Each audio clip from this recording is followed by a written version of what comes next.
ovele obenesimila emasendeni akhe.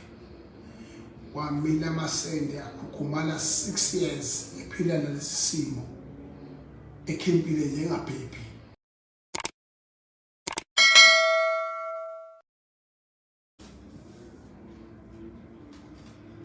Oh hey, emina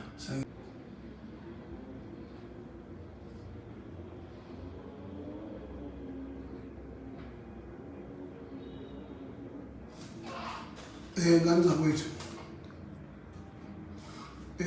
ngicela ukunganipholiseli ke amaseko. Ngicela ukukhalisana nesizwe sase-Eastern Cape esilokhu sehlela amashwa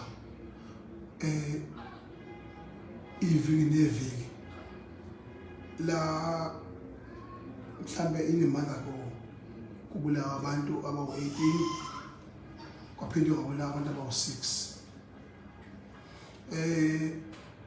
bebulawa abantu ngento engayenzi sense okwakuhlasela lokho okungabalulekile.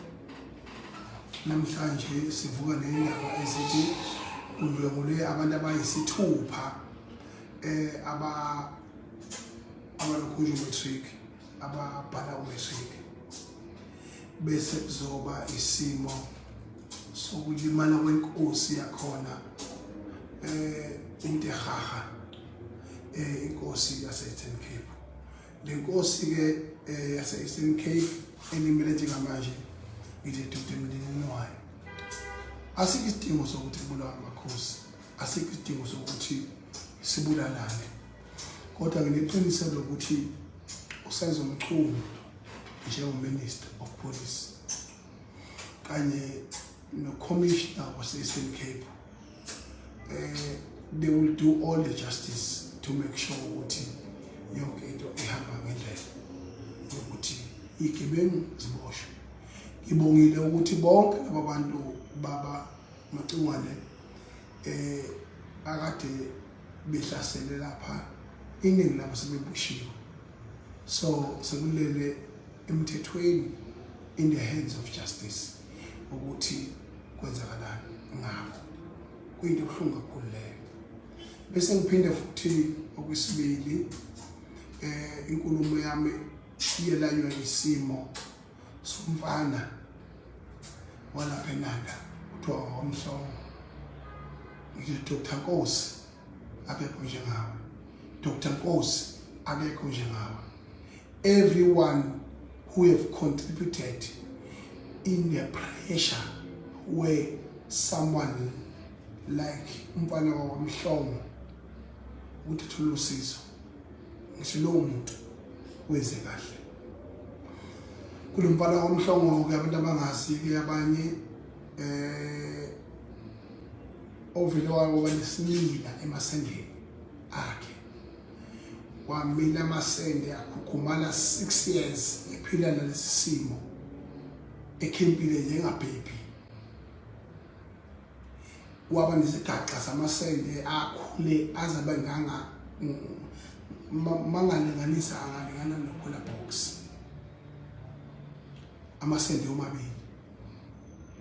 Can you imagine isimo esinjengaleso?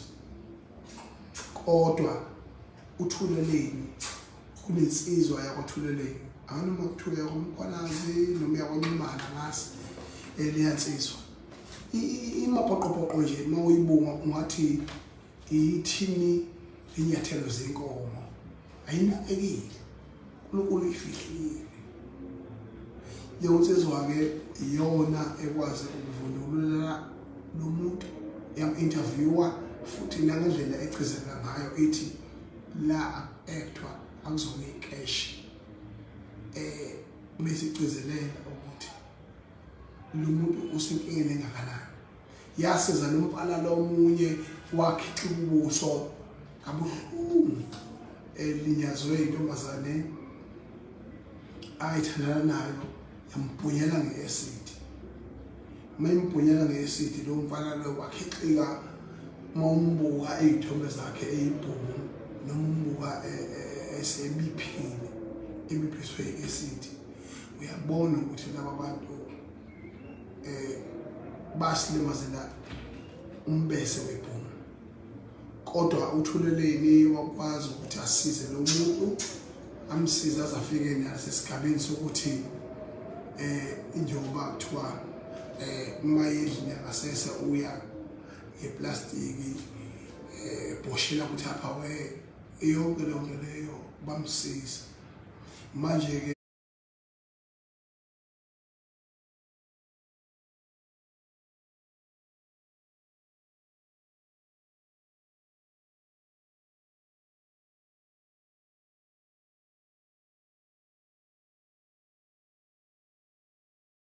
babonga abantu mabeze kahle ngenhliziyo emhlophe nangubumnene babo. Umzimba ukhala imali, umfana lo engasho kudala ukuthi umfana nje umnene lo ongewona le umuntu azabuleni benyanga. Umzimba ukhala imali, siyabonga ngokuthi uprovide transport yokuya le, hayi ngokubabaza ukukhuluma kuma social media. Futhi ngeke ngiwadla amadla akho. Ngizosho njengamanje ukuthi mina cha mfowethu uqhubeke nomsebenzi omuhle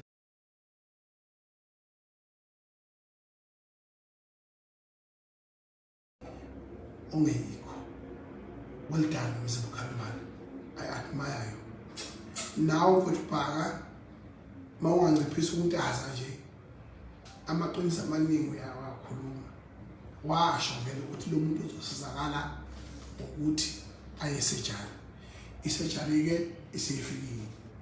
And futhi okwesibili angazi noma wafika kuwe noma wagcina engafikanga, kodwa kubalulekile ngakho konke lokho engikushoyo ukuthi kodwa i-analyst yakho mina based on your analyzation, because you wakwazi uku-analyze perfectly wayedlula inyanga eziningi. Ngoba isifo esinjengalesi siphethe abantu abaningi belobe cabanga ihistory yabo yobufebe babo nokonakala kwabo, bese bekhohlwa ukuthi kuyikho noma akusikho. Ilokho nje ngaliza kwethu. Ingakho kubalekile ukuthi abantu bafundiseke ngendlela eright yokuthi into edinga isinto ithole isinto, into edinga i-medical attention surgery njengoba bekuthiwa lo mbhemu amasende akhe bese eqine ukudlula isithende bekuhlinzwa lapha nje kuyirabha noma ujeqe nje uqinile usushiswe yilapho. Kodwa ke siyabonga ukuthi uphumelelile.